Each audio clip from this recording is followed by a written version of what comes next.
16 বছর পর আজ আমি একটা বাড়ির সামনে দাঁড়িয়ে আছি। হ্যাঁ, বাড়িটা আমার নিজের বাবার বাড়ি। আপনারা ভাবছেন তো নিজের বাবার বাড়িতে কেউ 16 বছর বাদে বাড়ির সামনে দাঁড়িয়ে আছে, কিন্তু কেন? তাহলে আসেন ঘটনাটা একটু বলি, পুরোটা গল্পের মাঝে জেনে নিতে পারবেন। আমি আদিব আল ইহসান, আমরা 2 ভাই ও 1 বোন। আমি মেজো, ভাইয়া বড় আর ছোট বোন আরিশফা। বাবা এই শহরের নামকরা বিজনেসম্যান আফজাল আল ইমরান। মা একটা সরকারি কলেজের প্রিন্সিপাল। মায়ের পেশাটা শখের বসে পালন করা। ভাইয়া আশরাফ আল ইহসান আমার 3 বছরের বড় আর বোনটি আমার 4 বছরের ছোট। ভাইয়া ছোট থেকেই আমাকে খুব একটা সহ্য করতে পারে না। যেহেতু বাবা মা দুজনেই ব্যস্ত মানুষ, তাই আমরা তাদের সংস্পর্শ খুব কমই পেতাম। বাসায় সার্ভেন্টরা আমাদের দেখাশোনা করত। এর মধ্যে আমাদের খেলাধুলা বেড়ে ওঠা হতে থাকে। আর ভাইয়া নানাভাবে আমায় অবহেলা করে, যেগুলো আমার ছোট মনে অনেক খারাপ লাগতো, কিন্তু কিছু বলতাম না, সব চুপচাপ সহ্য করতাম। আমার এই চুপ করে সহ্য করাটা ভাইয়া আমার দুর্বলতা ভেবে নেয় আর বাবা মায়ের কাছ থেকে আমায় নানাভাবে বকা খাওয়াতে শুরু করে। একদিন খেলার মাঝে ছোট বোন আরু ভাইয়ার কারণে ব্যথা পায়, কিন্তু ভাইয়া বাবা মা আসার পর দোষটা আমার ঘাড়ে চাপায়। যেহেতু আরুর আঘাতটা বেশি ছিল, তাই বাবা মা আমার উপর অনেক রেগে যায়। আমার কোনো কথাই না শুনে বাবা আমাকে অনেক মারে, আর মা উনি সামনে থেকে সবটা দৃশ্য দেখতে থাকে। মারা শেষ হলে ওনারা আবার আরুকে নিয়ে ব্যস্ত হয়ে যায়, আর ভাইয়া সে আমার দিকে তাকিয়ে মুচকি হেসে চলে যায়। সেদিন আমার খুব রাগ হয়, রাগ করে বাসা থেকে বেরিয়ে যাই। আর আজকে আবার 16 বছর পর বাড়ির সদর দরজার সামনে দাঁড়িয়ে আছি, তবে বাড়ির ছেলে হিসেবে নয়। 2 মাসের জন্য এই বাড়ির একটা ঘর ভাড়া নিয়েছি। যদিও ভাড়া দিতে চাইনি, অনেক রিকোয়েস্ট করে ভাড়া নিয়েছি, কারণ আমার ছোট বোনটার বিয়ে ঠিক হয়েছে আর আমি থাকবো না তা কি করে হয়। তবে এইখানে ভাড়া নেওয়ার জন্য আরেকটা কারণও রয়েছে, সেটাই রহস্য। আমি কলিং বেল চাপতেই একজন ভদ্রমহিলা দরজা খুলে দিলেন। আমার বুঝতে বাকি রইল না ইনি আমার মা। খুব ইচ্ছে করছে মাকে জড়িয়ে ধরি, কিন্তু না, আমার ভিতরে অনেক অভিমান জমে আছে। এত সহজে তা ভুলে যাই কি করে? আমার কাজের জন্য চাইলে অন্য বাড়ি ভাড়া নিতে পারতাম, কিন্তু ছোট বোনটার জন্য বারবার মন বলছে এই বাড়িতেই থাকবো। মা বলল, কে তুমি বাবা, কাকে চাও? আমি বললাম, আমি রাজ। আসলে আন্টি মিজান সাহেব আমার জন্য এই বাড়িতে 2 মাসের জন্য একটা ঘর চেয়েছেন। মা বলল, ও আচ্ছা, ভেতরে এসো। ভেতর থেকে একটা মেয়ে বলল, খালামণি এই ছেলেটাকে। মা বলল, কে এই ছেলেটা? ও আমাদের বাড়িতে 2 মাসের জন্য থাকবে। বুঝতে পারলাম উনি আমার খালাতো বোন ইশিতা জামান ইশি।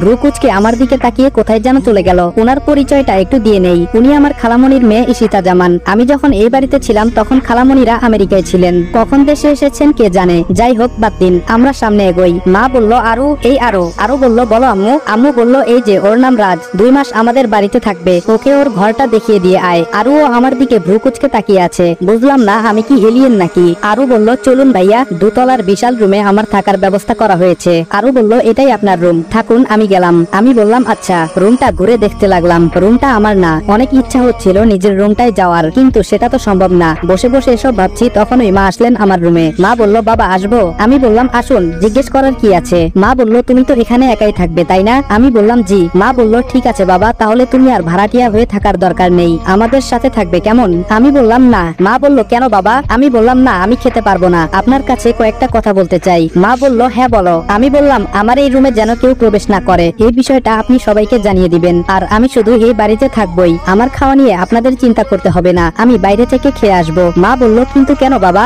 আমি বললাম, এত কিছু বলতে পারবো না, আপনি আমার কথাটা সবাইকে বলে দিবেন। মা বলল, আচ্ছা বাবা। উনি কথাটা মন খারাপ করে বললেন। আমারও ভেতরটা ছিঁড়ে যাচ্ছিল কথাটা বলতে, কিন্তু বাধ্য হয়েই বলছি, এত সহজে আমার পরিচয় দেওয়া যাবে না, আর মিশন শেষ হওয়ার আগে তো কোনোভাবেই কাউকে ঘরে প্রবেশ করতে দেওয়া যাবে না। যেহেতু এই বাড়ির খাবার খাবো না বলে দিয়েছি, তাই ফ্রেশ হয়ে বেরিয়ে গেলাম, কারণ প্রচুর খিদে পেয়েছে। পাশে একটা ভালো রেস্টুরেন্টে গিয়ে দুপুরের খাবার খেয়ে বেরিয়ে পড়লাম। বাইরে এসে দেখি বাইক নেই। আমার বাইক কোথায় গেল? আজব তো। হঠাৎ মেয়েলি কণ্ঠে কেউ বলে উঠলো, বাইক খুঁজতেছেন? তাকিয়ে দেখি এ তো ইসি। সে এখানে কি করছে? আর আমি বাইক খুঁজতেছি, সে বা জানলো কিভাবে? মনে হয় অনেকক্ষণ থেকে এখানে দাঁড়িয়েছিল, কিন্তু আমি আসার সময় তো ও ছিল না। আমার ভাবনার মাঝে আবার ধমক দিয়ে বলল, হা করে কি ভাবছেন? আপনার বাইক পুলিশের ভ্যানে করে নিয়ে গেছে। আমি বললাম, কি? আমার বাইক কেন পুলিশ নেবে? ইসি বলল, আমায় কেন জিজ্ঞেস করছেন? সেটা থানায় গিয়ে পুলিশকে জিজ্ঞেস করুন, যত সব। এই বলে পাশ কাটিয়ে চলে গেল। আমি ক্যাবলাকান্তের মতো এখানে দাঁড়িয়ে আছি আর হা করে ওকে দেখছি। কি মায়াবী একটা মেয়ে, যেন আসমানের পরী, কিন্তু ব্যবহার শাকচুনির থেকেও বাজে। ভাবতে ভাবতে হঠাৎ ভোর কাটলো সামনে দিয়ে যাওয়া একটা গাড়ির হর্নের শব্দে। হঠাৎ মনে হলো আমার বাইকটার কথা, তাই একটা রিক্সা ডেকে বললাম, এই মামা যাবেন?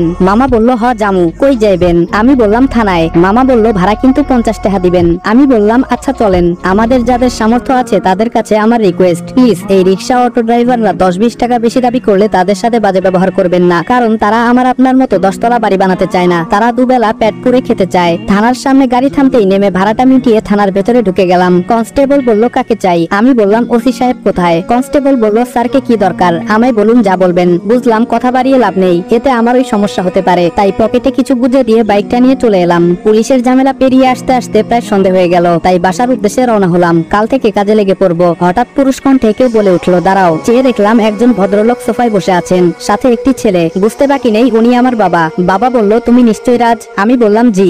বাবা বলল, আমি আফজাল আল ইমরান, এই বাড়ির মালিক। তার মানে মিজান তোমার জন্য 2 মাস একটা ঘর চেয়েছে? আমি বললাম জি। বাবা বলল, তুমি আমায় আঙ্কেল বলতে পারো, ভয় পাবার কিছু নেই, আমি তোমার বাবার মতোই। কথাটা শুনে কলিজাটা কেমন যেন করে উঠলো। হবে নাই বা কেন, নিজের বাবা বলছে উনি নাকি আমার বাবার মতো। যাই হোক, এসব ভেবে লাভ নেই, আমাকে আমার লক্ষ্য থেকে সরে যাওয়া যাবে না, কিছুতেই আমি দুর্বল হব না। বাবা বলল, এই হলো আমার ছেলে আশরাফ আল ইরফান। আমি বললাম, আসসালামু আলাইকুম। ভাইয়া বলল, ওয়ালাইকুম আসসালাম। তখনই একটা ফোন আসায় ভাইয়া বেরিয়ে চলে গেল। বাবা বলল, তা রাজ, আমি শুনলাম তুমি নাকি তোমার আন্টিকে কিছু শর্তের কথা বলেছো? আমি বললাম, না আঙ্কেল। বাবা বলল, মানে? আমি বললাম, আসলে আঙ্কেল ওইগুলো আমার শর্ত নয়, অনুরোধ। বাবা বলল, কিন্তু কেন?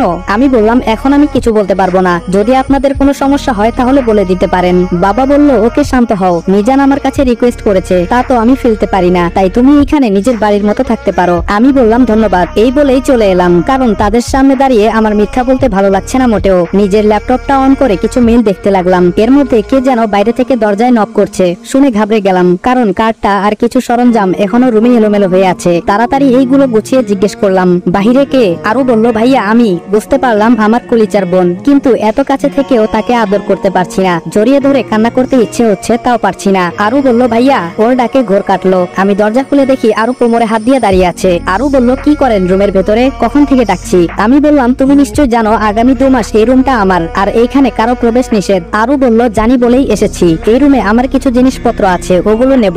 আমি বললাম, ওকে নিয়ে যাও। আরু ওর নিজের জিনিসপত্রগুলো নিয়ে চলে গেল। আমি কিছুক্ষণ বোনটাকে দেখলাম মন ভরে। তারপর রাতে খাবারের জন্য রেস্টুরেন্টে চলে গেলাম। যদিও মিস্টার এন্ড মিসেস আল রিকোয়েস্ট করেছেন তাদের সাথে খাওয়ার জন্য, কিন্তু আমি খাইনি, একটা ইগো কাজ করছে। পরের দিন সকালে আমি কিছু কাগজপত্র গুছিয়ে নিয়ে রওনা দিলাম ইন্টারভিউ দিতে। একটা কোম্পানির পোস্টে টিকে যাই। আমার মতো ছেলেকে দেখলে কোন কোম্পানি চাকরি দেবে না? যেমন দেখতে তেমন সব কাগজপত্র, একদম খাপে খাপ। এ যেন পূর্ব পরিকল্পনা। হ্যাঁ তাই তো, তবে এটা শুধু আপনারা জানেন, অন্য কাউকে বলবেন না কিন্তু। আমি এই অফিসে কাজ করতে লাগলাম এবং খুব অল্প দিনেই বসের খুব প্রিয় হয়ে উঠলাম। কিন্তু এই অফিসের আসল বসটাকে তা আজও জানতে পারিনি, কারণ আমি যাকে বস বলছি উনি আসলে ম্যানেজার। বস নাকি অফিসে আসেন না, আড়ালে থেকে কাজ করান। কিন্তু আমার তো বসকেই দরকার, আমার টার্গেট তো উনি। দেখতে দেখতে 1 মাস পেরিয়ে গেল। আমি আমার মিশন অনুযায়ী কাজ করতে লাগলাম। মিশনটা অনেক জটিল, যেটার ফুল ডিটেলস গল্পে দিতে গেলে গল্পই এলোপাথারি হয়ে যাবে। এই 1 মাসে আমি অনেক তথ্য ইনফরমেশন বের করেছি, যেগুলো আমার মিশনে কাজে লাগে, কিন্তু কোনোভাবেই অফিসের বসের কাছে পৌঁছতে পারিনি। এমনকি জানতে পর্যন্ত পারিনি বসের নামটা কি। যিনি আমার বস অর্থাৎ ম্যানেজার, উনি নিজেও নাকি বসকে চেনে না। কি মুশকিল বলুন তো। আজ অফিস থেকে বাড়ি ফিরে দেখি বাড়ি ভর্তি মেহমান বসে আছে।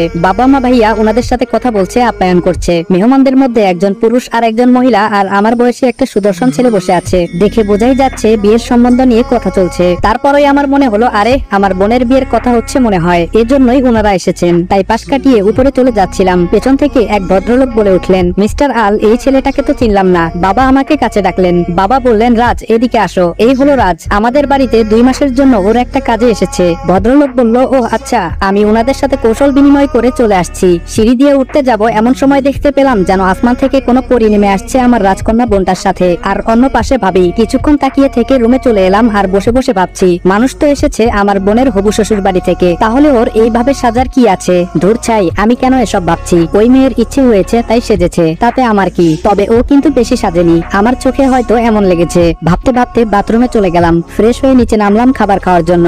বাহিরে যাব তখন বাবা বলল, রাজ শোনো। আমি বললাম, জি বলুন। বাবা বলল, বলছিলাম কি আজকে বাইরে যাওয়ার দরকার নেই, মেহমান আছে, আজকের দিনটা একসাথেই খাই, বাড়ির সবাই একসাথে খাই, অথচ তুমি একা একটা ছেলে বাইরে খাও, আমাদের খারাপ লাগে বাবা। নিজের বাবার মুখে কথাগুলো শুনে চোখে পানি চিকচিক করতে লাগলো। এত বছর হয়ে গেল নিজের আপন ছেলের খোঁজ নিল না, অথচ অচেনা একটা ছেলের জন্য কত দরদ। আমি বললাম, আচ্ছা ঠিক আছে। বাবা বলল, তাহলে টেবিলে বসো, সবার সাথে খেতে বসছি। কিন্তু ইসি আসেনি, তাই ভাবি ইসিকে ডাকতে গেলেন। একটু পরে দুজন ফিরে এলেন, তবে খাবার টেবিলে আমায় দেখে কিছুটা চমকে গেল। তবে মেহমান থাকায় তেমন একটা রিয়াকশন দেখলাম না। খাওয়ার সময় সবাই টুকটাক কথা বলছে, যেগুলো আমি শুধু চুপচাপ শুনেছি, কিছু বলিনি। কথাবার্তা শুনে বুঝতে পারলাম আমার বোনের হবু শ্বশুর মশাই রৌফ চৌধুরী বাবার মতোই একজন বিশিষ্ট ব্যবসায়ী, আর হবু বর রোহান ওনার একমাত্র ছেলে। খাবার শেষ করে উঠেই যাচ্ছি, তখন ফোনটা বেজে উঠলো। তাড়াহুড়োয় উঠতে গিয়ে ইসির সাথে ধাক্কা লেগে যায়। দুজন একসাথে উঠতে গিয়ে কাকতালীয় ভাবে ঘটে যায় ঘটনা। আমি কিন্তু ইচ্ছে করে দেইনি। ধাক্কার টাল সামলাতে না পেরে ইসি কিছুটা ঝুঁকে যায়, তবে পরেনি। স্ট্রং বডি বলে কথা, কিন্তু পায়ে কিছুটা আঘাত পায়। আমি সেখান থেকে ডোন্ট কেয়ার ভাব নিয়ে ফোন হাতে সোজা রুমে ঢুকে যাই, আর সবাই আমার যাওয়ার দিকে তাকিয়ে থাকে।